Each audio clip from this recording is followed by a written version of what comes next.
Conservative media done right.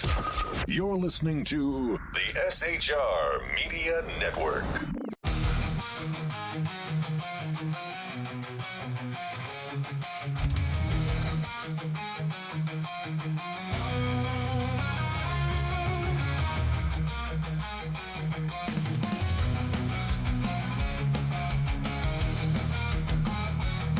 Get ready for truth bombs, belly laughs, and the kind of accent that turns car into a two-syllable adventure. Here's your host, Sean.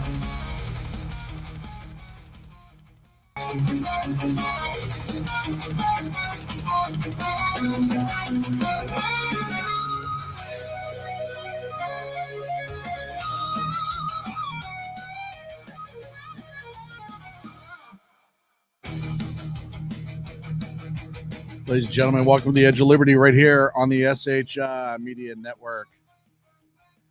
Thank you so much for joining us this evening, the 20th of October, 2025. Got a lot, I was going to do a regular show tonight. BZ's in the chat, Jersey Joe in the chat. BZ said first and best. Jersey Joe was nice enough to let BZ be first. Canada Heavy Hall's in the chat, saying that he's the best. If you want to get in the chat, YouTube, SHI Media, click on the circle. Live chat's right there. Pretty easy. It tells you which show's live. You can get into it. You get in the chat. You can join us, have fun. If you're chatting on any of the other outlets, I can see you and I will respond. But YouTube's where all the fun is. So I was getting ready yesterday to start this show and prep for this show. Liquor store. Liquor store is where your crown is. Sure is. It's where my crown is. But yeah, so I'm getting ready to prep this show yesterday, and I was just going through a whole bunch of stuff like you usually do, social media, news, whatnot. And this image from the No Kings rally and who supported it in Father Duffy Square, this is New York, popped up.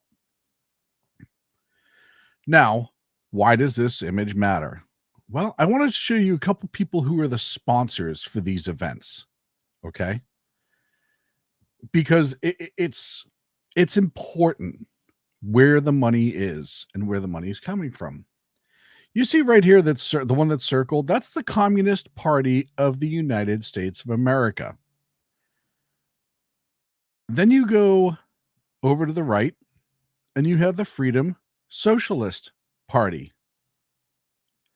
And then you go up right under the top, right under where it says Duffy Square, strong economy for all. Underneath that, New York City Democratic Socialists.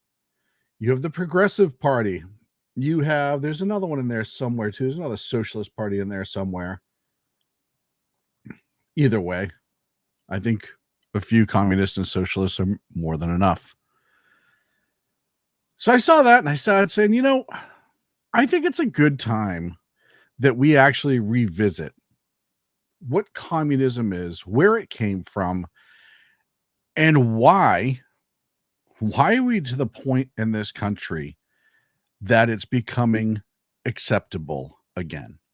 And it is, for those of us who grew up under the Cold War, that were taught what actually history is, that were taught what communism did, and how many murdered just by communism, talking about almost 100 million people that we know of, because let's remember, not all the books were kept really well back in the day. So I want to walk from Marx all the way up through today, and why it is unbelievably crazy to me that anybody in this country can at all support and promote communism. And the No Kings rally is another thing, but you know who else is heavily communist? Is Antifa. Because you have to remember something. Antifa started in Italy, and Antifa started as a pro-communist movement against the fascist regime in Italy during World War II. It was not just anti-fascist. You see that all the time when they're talking about Antifa now. Well, it's anti-fascist. If you're not with them, you're pro-fascist. Well, no.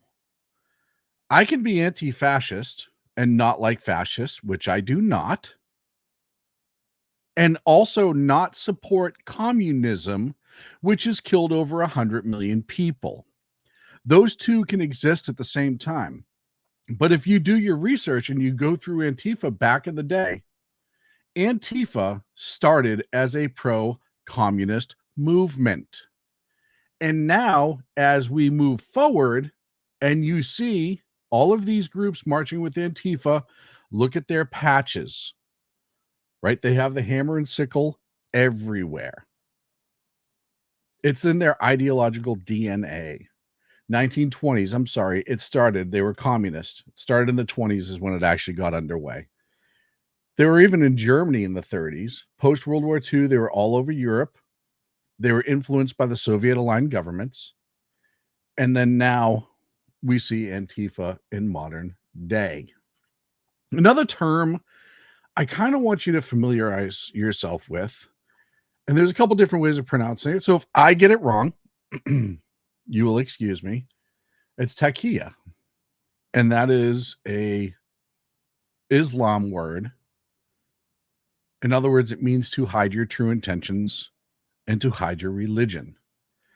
And I want to say that because as we see Mondami in New York, as we see the pro-Palestine movement mixing in with Antifa and their own movement, I want to remind you through the years, and I will get back to communism because that's going to be the entire point of this, but I want to be able to wrap everything all together.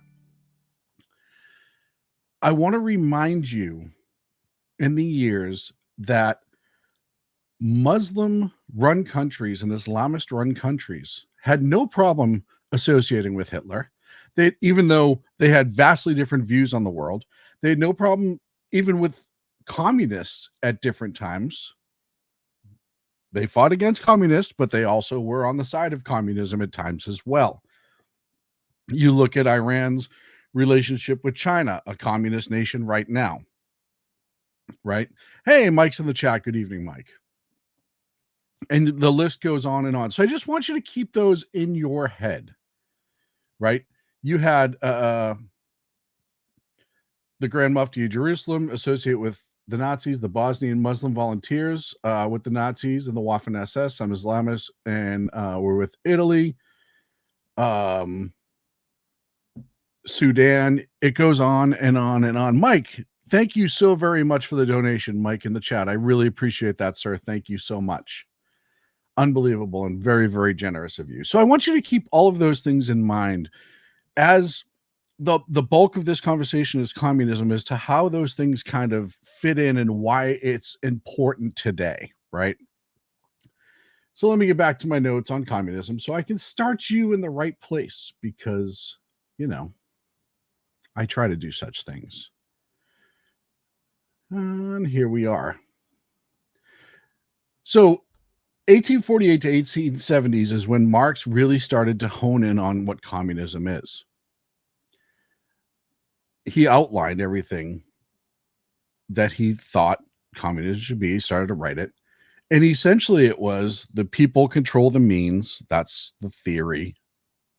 The capitalist crisis was utilized at the time. Proletarian revolution, stateless communism, and no constitutional rights framework. That's what Marx really kind of worked at. In 1905, the first Russian Revolution forces a Duma, but Tsar kept control. Radical groups start to grow. 1914, 1917, World War I breaks Russia. Bread riots and mutiny ends the monarchy. Provisional government keeps the war, loses support. 1917, Lenin, kind of a big name in communism. Lenin's April thesis rejects compromise. Bolsheviks capture Petrograd in October with a small organized force. Decrees centralized power. Now, when I start using the word centralized power and stuff like that, It was not. I was waiting for somebody to make a McCarthy statement so I could play the ticker. Please watch. It was not what you see today with us actually enforcing laws that are on the book and constitutional laws like immigration and whatnot. That's not centralizing power. Centralizing power is, well, what Obama did with a lot of things.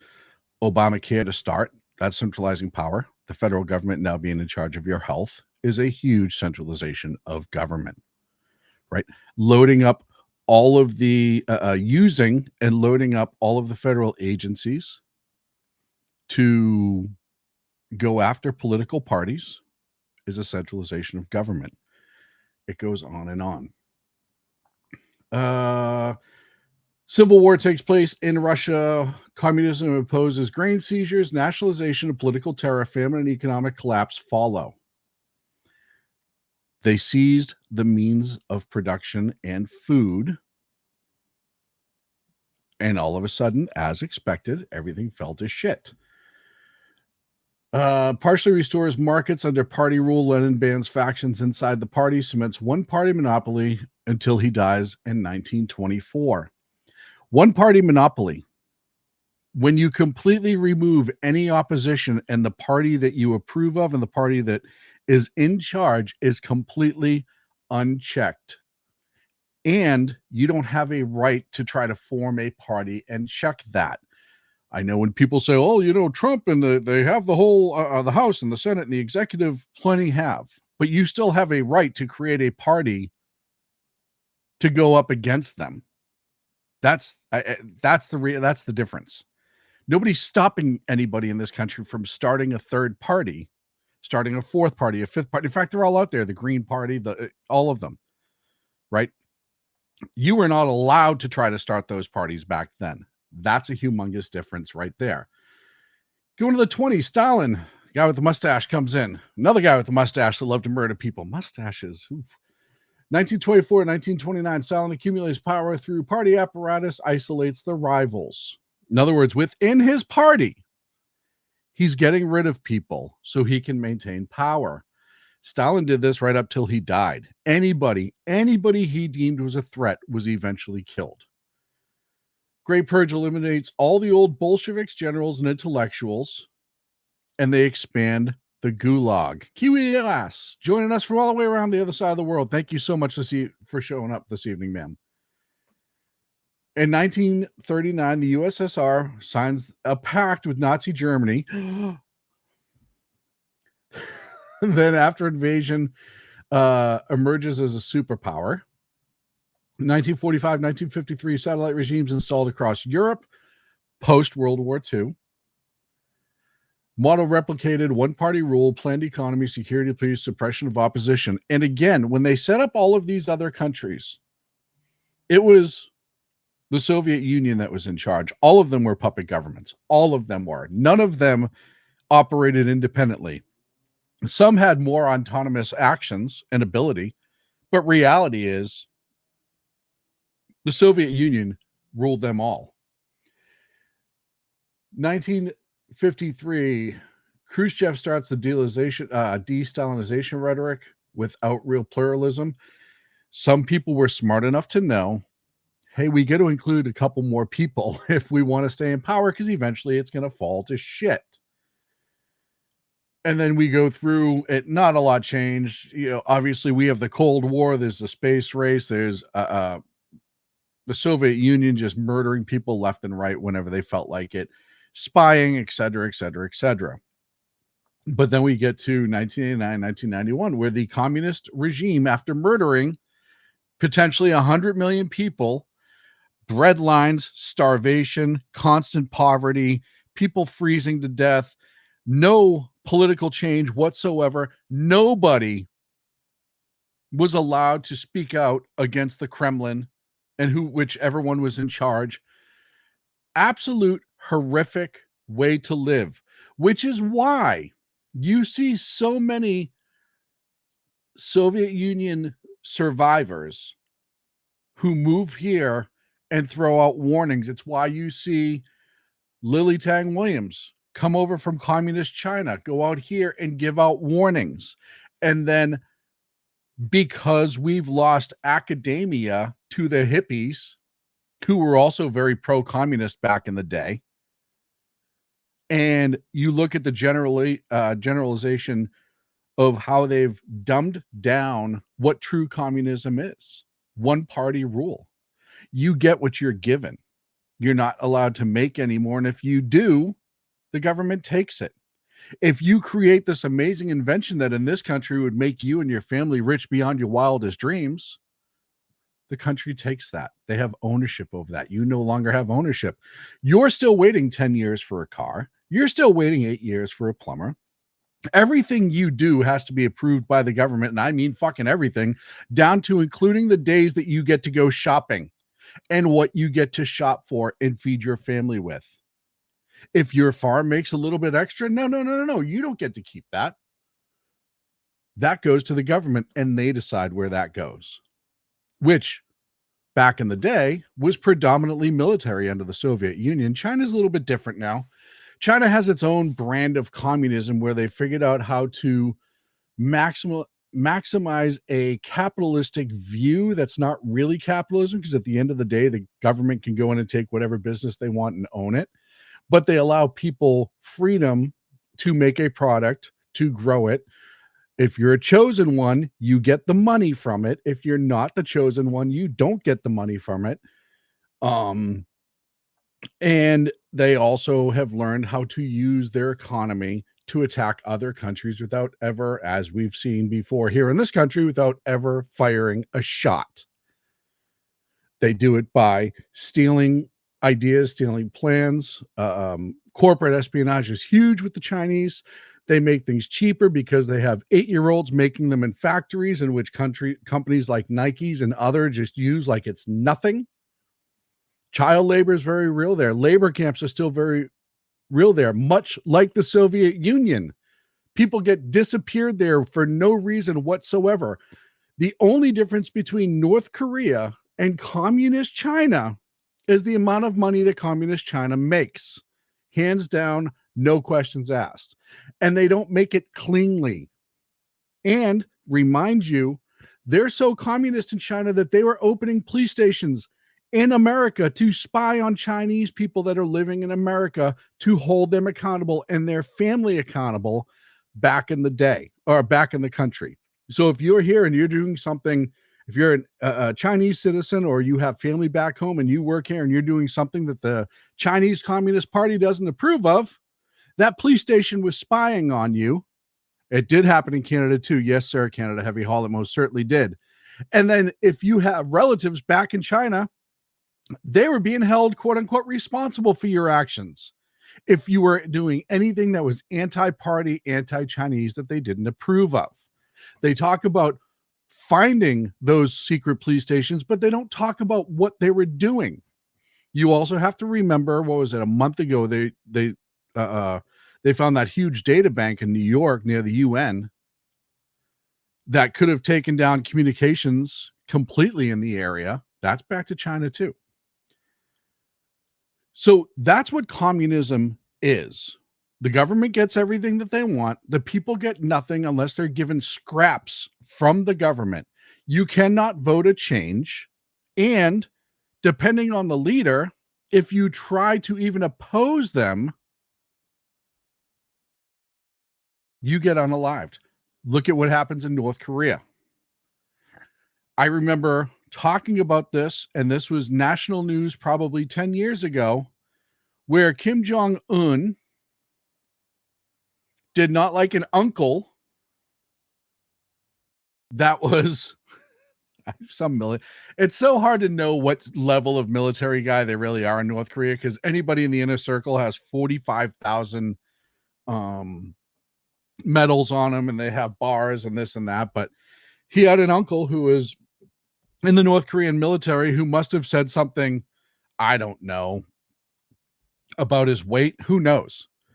And what Kim Jong-un did was strap him to a board, bring him out in the field, and use anti-aircraft weaponry to dispatch his uncle in front of everybody so they can see what happens when you go against power. So that brings me to America. Like I said, communist Soviet Union fell apart in 89 through 91 officially.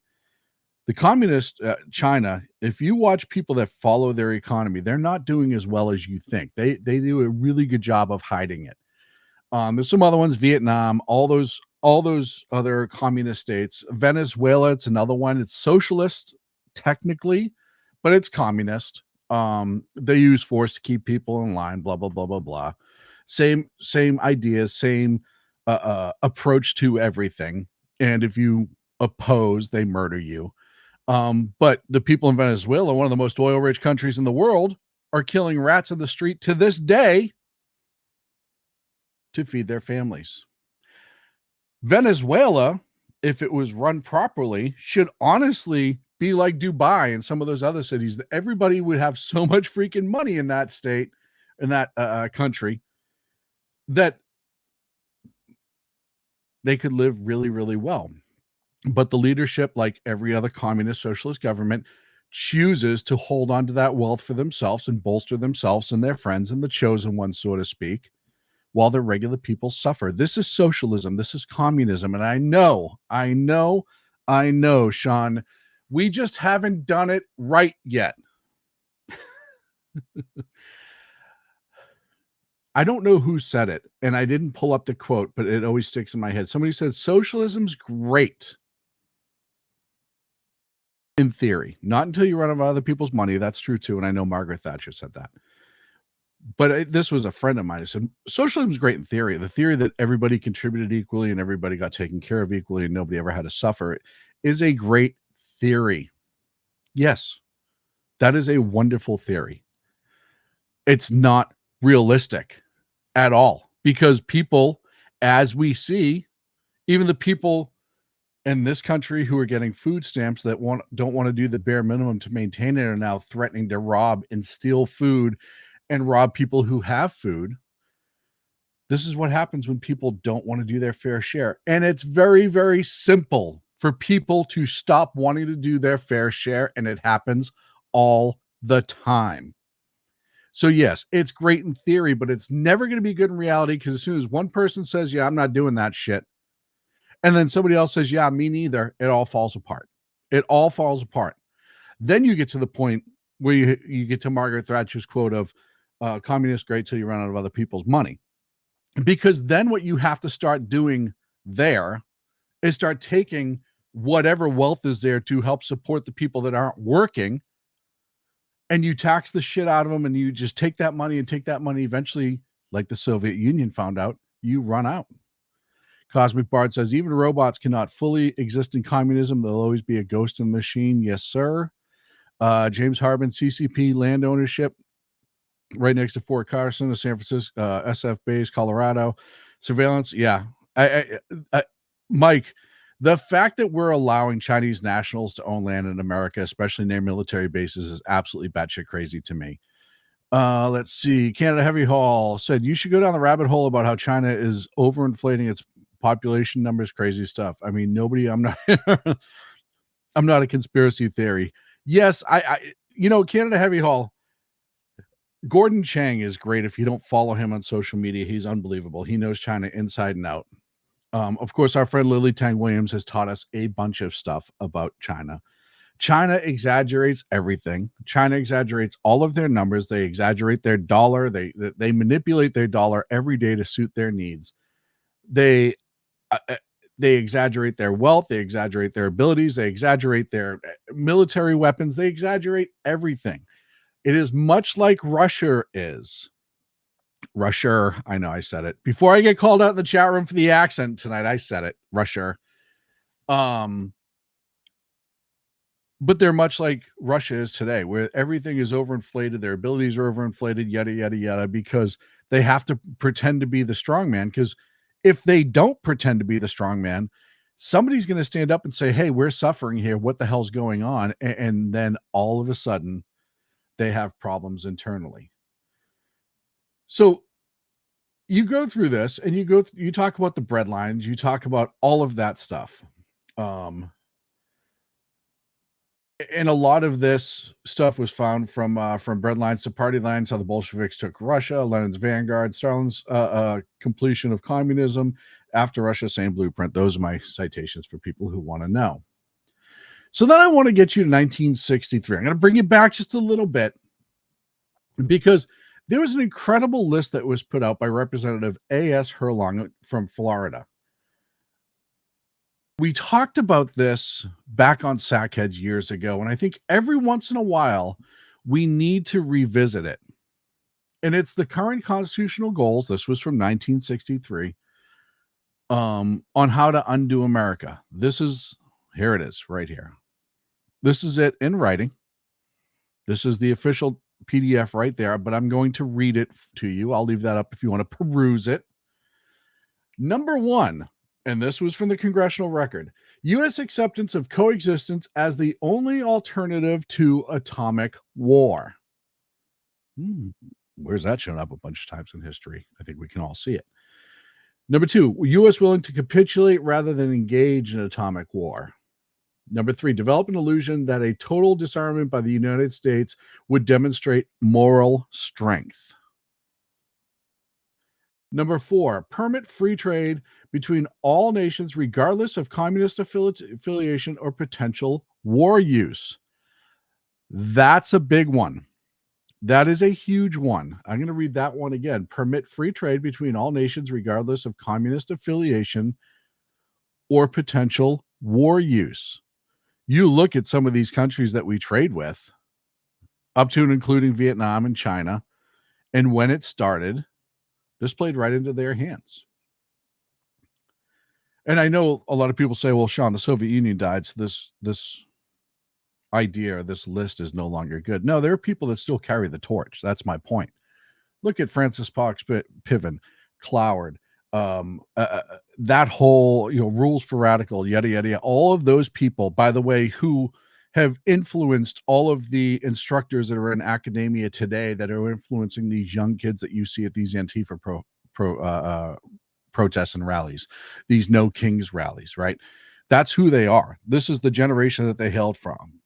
Francis Fox Piven, Cloward, all of that ilk that was pro-communist, socialist, that whole generation. And there was a bunch of people back in the day who thought like that. You could see them spitting on military members coming home from Vietnam.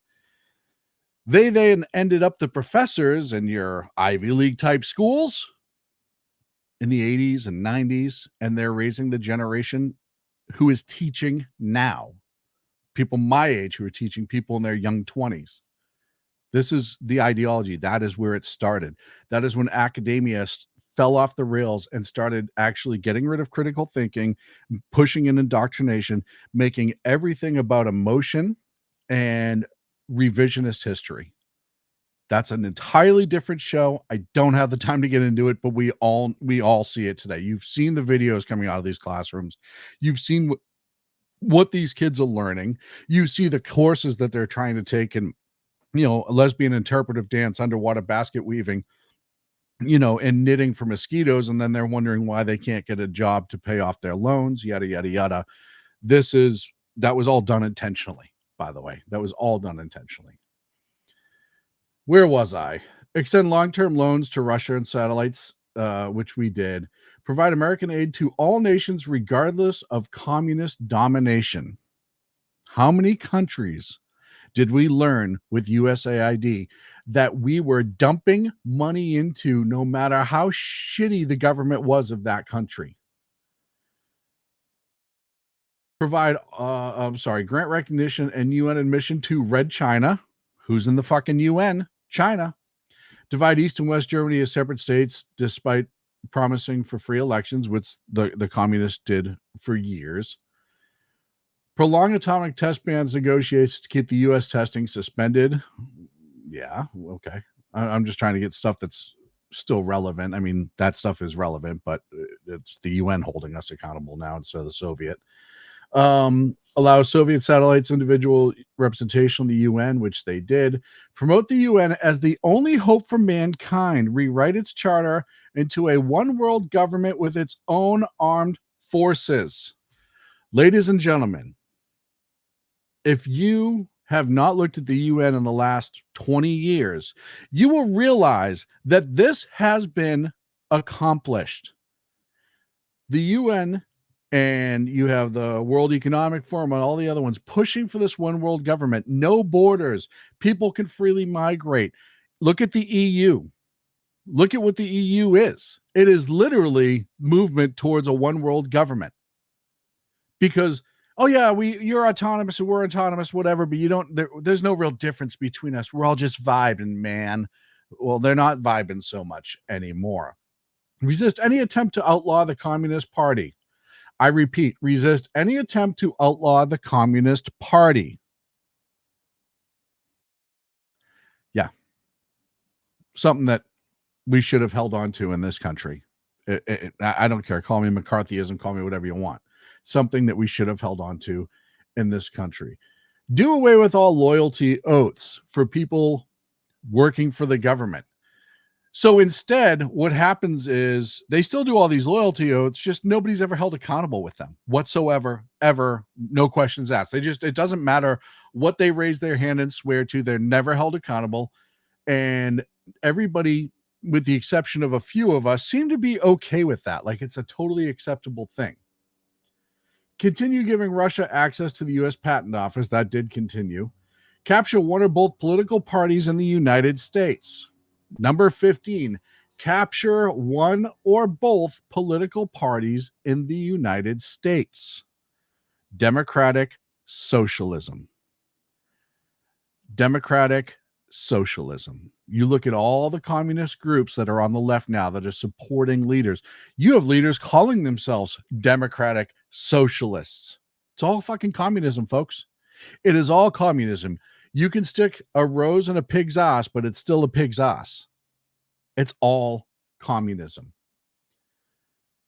Let's see. Use technical court decisions to weaken basic American institutions by claiming their activities violate civil rights.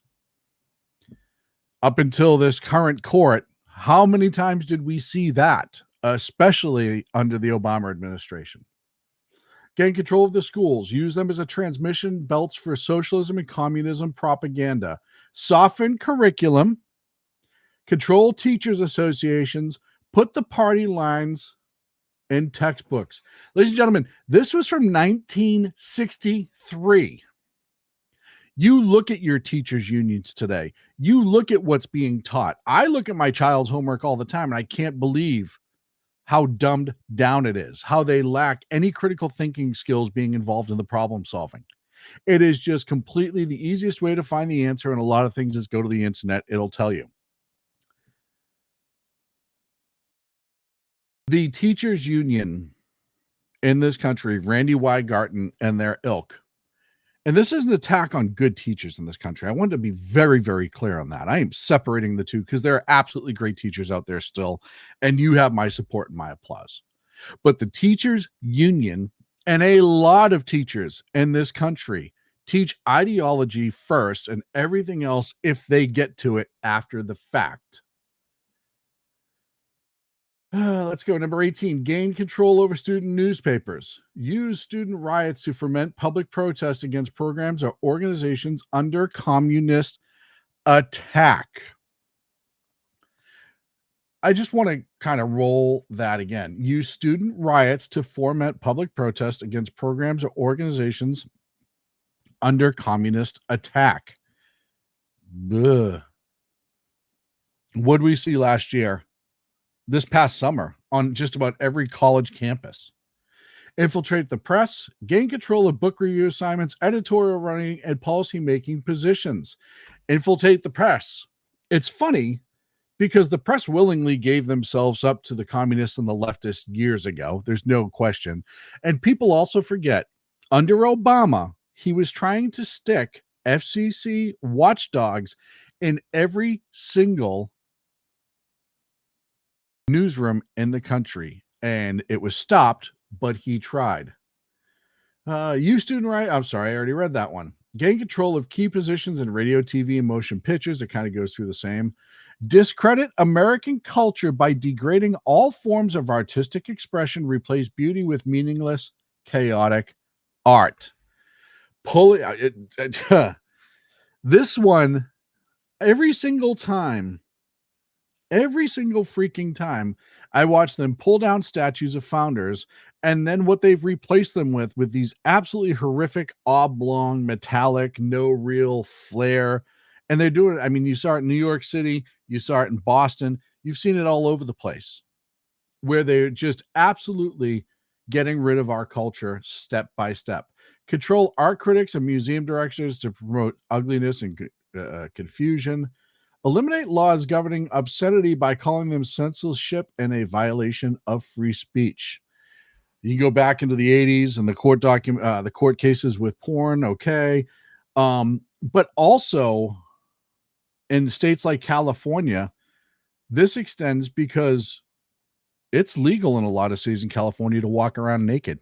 As long as you're not pleasuring yourself, you can walk around naked. Sacramento, you can do it.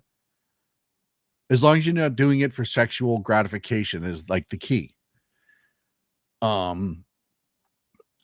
Break down cultural standards of morality by promoting pornography and obscenity in the media. That they've already done that. We've seen that. Present homosexuality, degeneracy, and promiscuity as normal, natural, and healthy. Okay. I don't need to go on for that. Infiltrate churches and replace revealed religions with social religions. Discredit the Bible. I look at the Catholic Church, what's happening in the Catholic Church right now, and what the Catholic Church is all of a sudden okay with after millennia of not being okay with certain things. And I'm not saying it's right or wrong or indifferent. I'm just saying it's suddenly changed. You then look at all the Christian churches who, on one hand, say they follow the Bible, and on the other hand, promote, allow, hire, and put in positions of power people that absolutely in no way, shape, or form are accepted in the Bible. And I'm trying to say that very, very nicely because I don't want to go off on any tangents and have the fights about these individual. If we want to do it, if you want me to do a show on all 45 of these, and I can do one each show for the next 45 shows where I break them down, okay, fine, but I'm not going to get into all of them here. Just giving you food for thought. Let's see where we're at here. Infiltrate churches. I already did that. Eliminate prayer, religious expressions in school under the pretext of separation of church and state. That's already been accomplished. Unless you're a Muslim or Islamist. And then it's okay. They will give you a room for you to pray and kneel on. That's totally okay. That's not separation of church and state. But if a Christian person, or I don't care what other religion, says, hey, I need 10 minutes to pray before lunch or after lunch or whatever. Nope, can't do it. Separation of church and state. It's amazing what they'll accept and what they will not accept.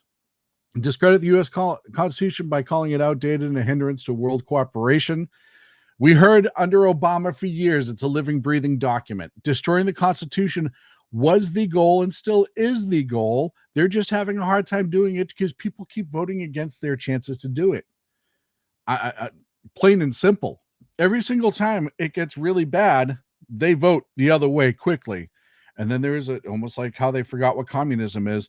And then there's a few years where they're like, oh, this is heavenly. Oh, wait, they're starting to actually do shit we don't like. We need to go vote again and get rid of it. That's been going on since Obama administration like crazy. And the other thing that they do to subvert the Constitution was the administrative laws, which fortunately we had a ruling on, but they're still being used all the time. Administrative rules, where they don't have to put anything in the Constitution. They just make a rule at the ATF and all of a sudden it's law and people can go to jail for it. That's not the way it's supposed to work, but that's what they do to sidestep the Constitution. Discredit the founding fathers as selfish aristocrats unconcerned for the common man. Do I have to say anything about how this generation, many, not all, look at the founding fathers in this country and what they say about them, what they think they actually were? Belittle all forms of American culture, discourage teaching of U.S. history while emphasizing Soviet history. Kind of a big one, number 31, because this, as I said earlier, Happens all the time. Discourage teaching of U.S. history. They teach a revisionist history. They teach a false history, or they cherry pick certain things, but they don't give you the full story.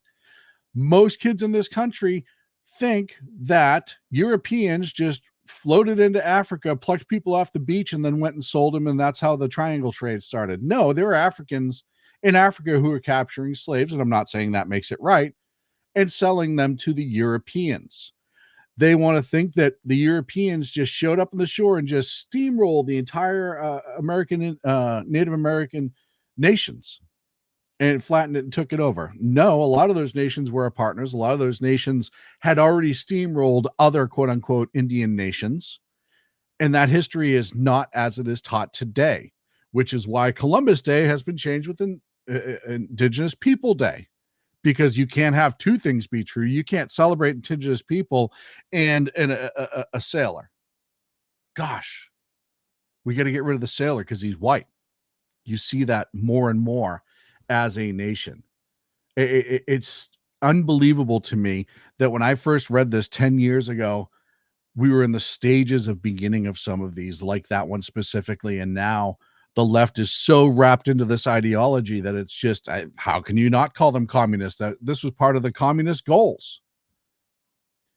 Support socialist movements and centralized control of education. The Department of Education was founded in when? 1970 what? Welfare and mental health programs. Need I say more on that one?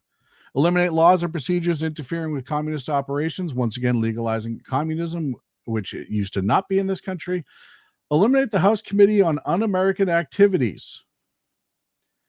Discredit and eventually dismantle the FBI. They went a different route for this one. They just instead changed what the FBI was.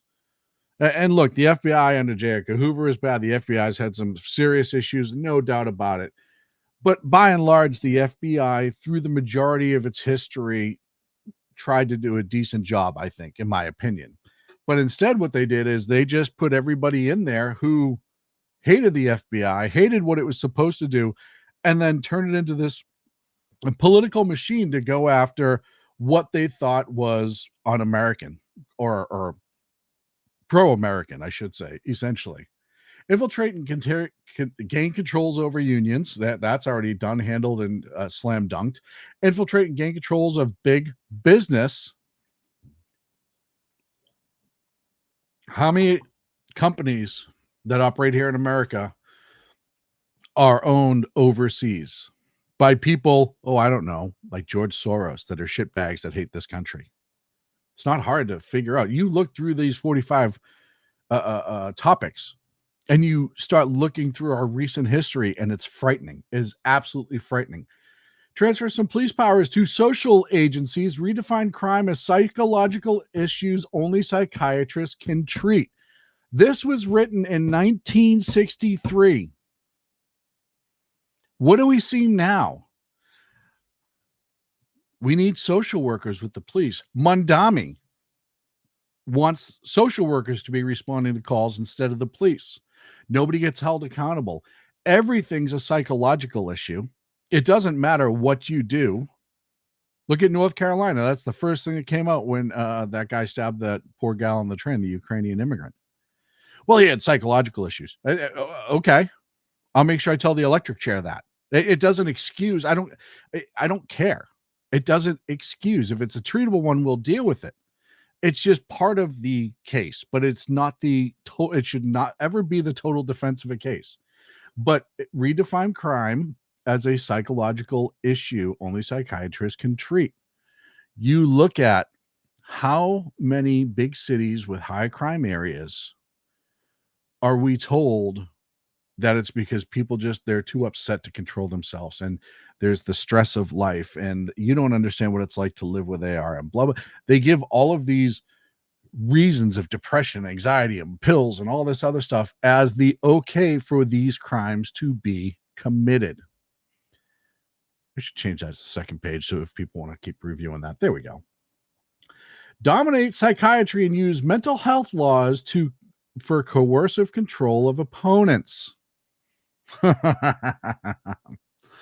Article 25. Look at how many times when Trump's been in office, Article 25 came up. We brought it up under under Biden, and rightfully so. And as we were proven right yet again with all the books that came out and yada, yada, yada, that Biden was not a well man mentally and lost his faculties. But look at every single time Trump misspeaks or stutters, which I've done 100 times in this show already, they're talking about Article 25. That's and let's talk about red flag laws, all the way down to even, I mean, it's crazy the amount of mental health aspects that get put into our lives as a way to stop people that people just disagree with. Discredit the family as an institution, encourage promiscuity and easy divorce. Now, look, speaking as a divorced person, I will tell you that I still believe in the family as an institution. And I will tell you that I am fortunate to have a mother to my children who I am able to get along with very well, and we do a ton of stuff together to make sure that that family institution is still intact. However it turned out in our marriage, I am fortunate. That is highly discouraged. We all saw what happened in the late 60s in this country. We all saw what happened in the 70s, the hippies, and even through now, OnlyFans and all this other stuff, and people having 12 kids with 12 different people and not knowing anyone's name, yada, yada, yada. I'm not a prude at all. I will tell you that. Hands down, no questions asked. I am not a prude of a person. But what's going on out there in society right now is unfucking believable. Emphasize removing children for parental influence, blaming parents for prejudice or mental blocks. Again, this was written in 1963. Look at what the state of California is doing.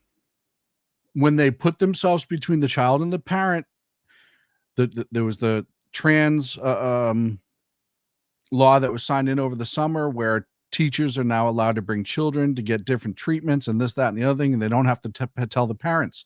You look at the recent one that Newsom just signed that allowed children to be taken out of school via a quote-unquote affidavit by essentially a stranger, a person they're not supposed to be with, and there's nothing parents can do to stop it.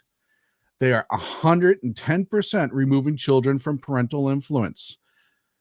And obviously the prejudice and mental blocks have been thrown around for years. Create the impression that violence and insurrection are legitimate parts of the American tradition. Look at every single protest that's happened this year. That's all I have to say. That's an easy one. You can see it all the time.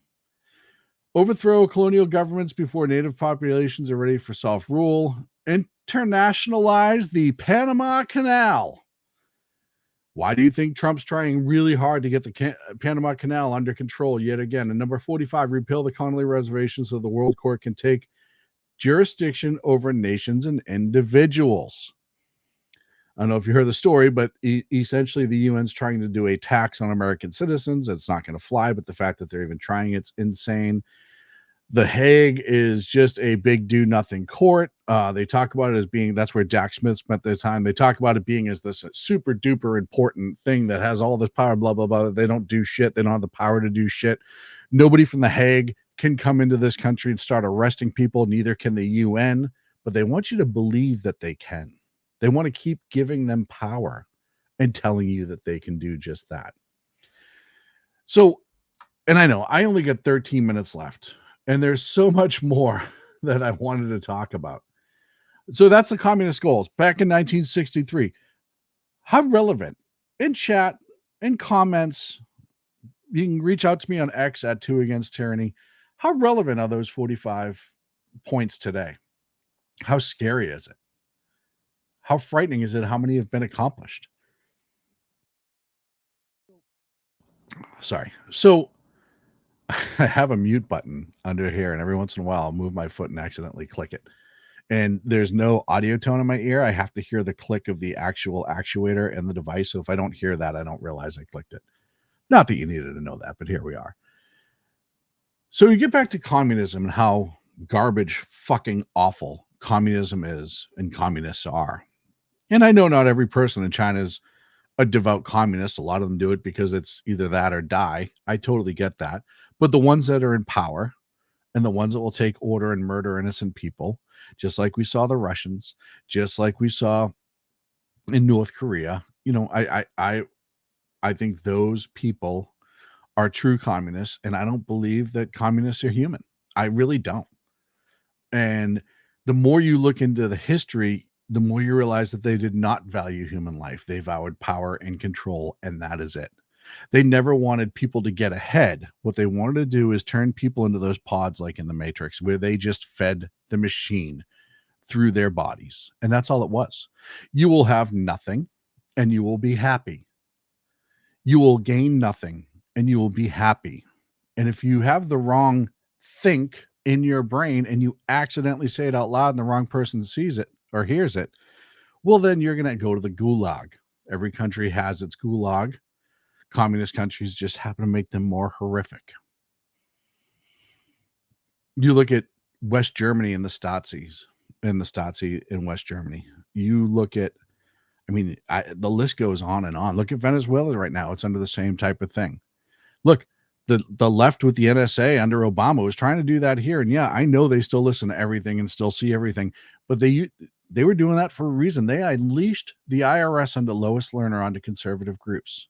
They arrested and infiltrated Catholic churches and arrested people for anti-abortion stuff. They arrested the preacher there and charged him because he dared pray in front of an abortion clinic. But yet, that's okay by the left standards. But yet, when you show up to a federal facility and you're trying to firebomb it and you're trying to attack the cops that work there or whatever, that's a protest. That's what democracy looks like, as they say. So let's talk about, and I'm going to cite a couple different sources. This is a generalization. This is not, like I said earlier in the show, an exact number. According to the Black Book of Communism, estimates at 94 million deaths under all communist regimes. According to one worksheet on mega murders by governments, for example, those of Mao Zedong China's, the estimate is 87.6 murders, humans killed by the government from 1949 to 1987. That's just in that time frame, 87.6. Other points of criticisms, the estimates depend heavily on the definition of killed under communism, meaning this isn't even counting the people who died from the starvation. This is the people that were intentionally made to starve, or there was a person who made a decision for them to die. Yes, Hitler is a piece of garbage, and the Nazis were atrocious, and I'm glad they're all dead, and I wish we just didn't even bother with the courts back then, if I'm being completely honest with you. But the reality of the situation is communism has killed so many more people than the Nazis did.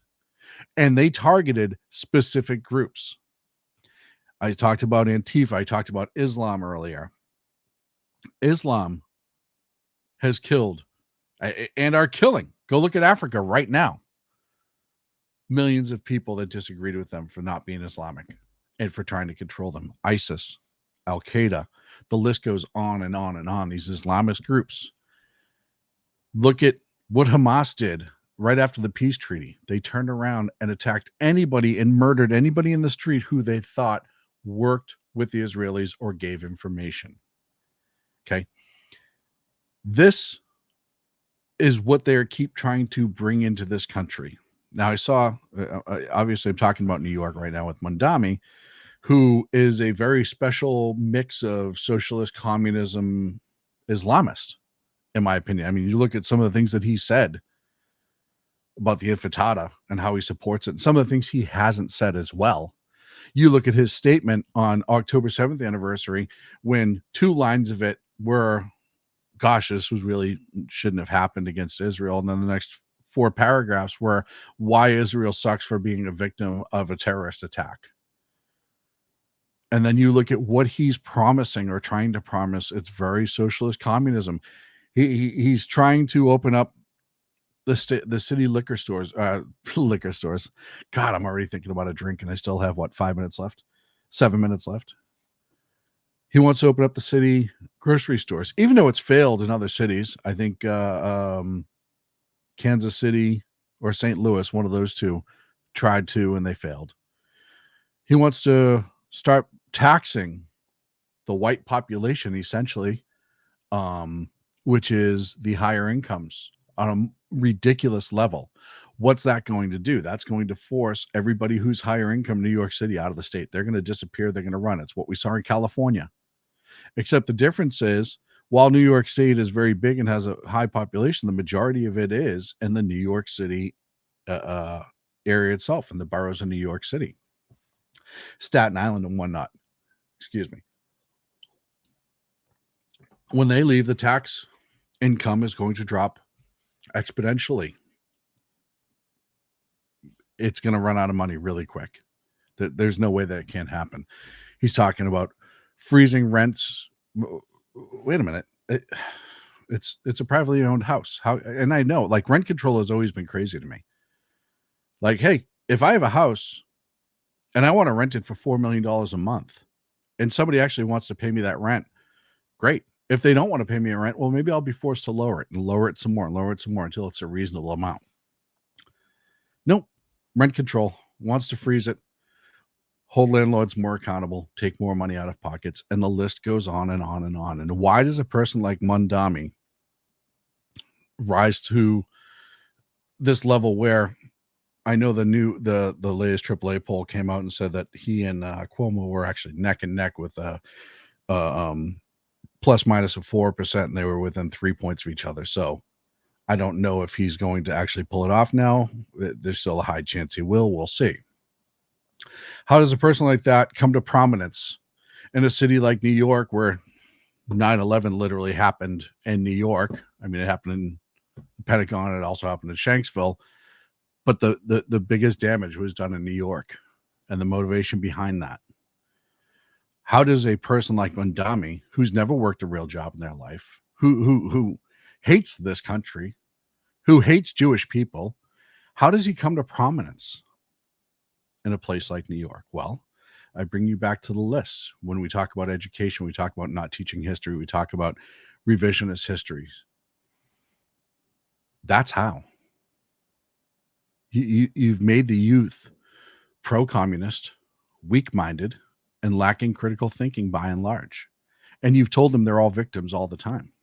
And then you import a large amount of people from third world countries who don't respect our values in this country, who don't respect our laws, who don't respect our rules. They just want to cannibalize everything that we've built in this country. And then they'll find their next place to bounce off to when they're done. That's how they look at it. They don't look at this country as this shining city in this hill, the last great hope of man. They look at this country as just a buffet to take shit and go. And it's unbelievable to me that we're getting to this point in society. It's unbelievable to me how many people are now pro-communist and wanting to be communist yet again. And how many people have been hoodwinked into thinking our way of life, however imperfect, is bad and wrong. And that brings me to Antifa. You look at the amount of people that show up to these No Kings rally and the amount of people that support Antifa. They all want to be communists because they either want to be the Bolsheviks who kill everybody if they have the ability and the power and take over. That's what they want to be. And they think they ignore entire swaths of history in mankind. They don't look at how people are at all. They don't look how dictators actually are. They just look at communism and like, yeah, we want that because it's better than what we have. Even though it's not, they're just not taught that it's not. And it's sad. It's a tragedy. We're in two places in this country right now. You have those of us who want to maintain what this country is as close to the founder's vision as it possibly can be, however perverted some people have made it. We're trying to maintain that. We're trying to hold that. And we don't care who comes in legally.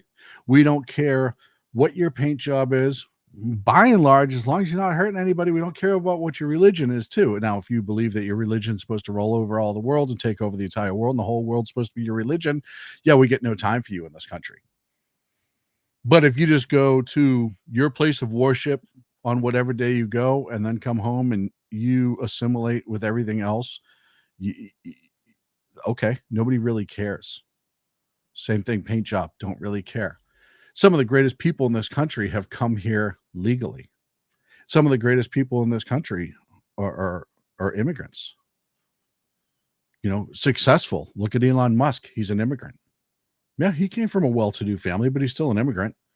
And there's a difference between coming from a well-to-do family and becoming one of the richest men in the world. This is the land of opportunity. This is the land where you can come here and be whatever you want, but you have to do it the right way, and you have to respect our culture and our way of life. Now, the other side, who is the insurrectionists, want to destroy all of that. They say they don't want kings, but they'd be happy with a commissar or a supreme leader or a premier. They have no issues with that. And it's funny because Canada and England having no king's rally is one of the funniest fucking things in the world to me, but that's neither here nor there. They want to destroy what this country is. They want to take it and mutilate it and take all of its wealth, all of its infrastructure, all of its value, and rip it apart for their own, because they think they can make communism work.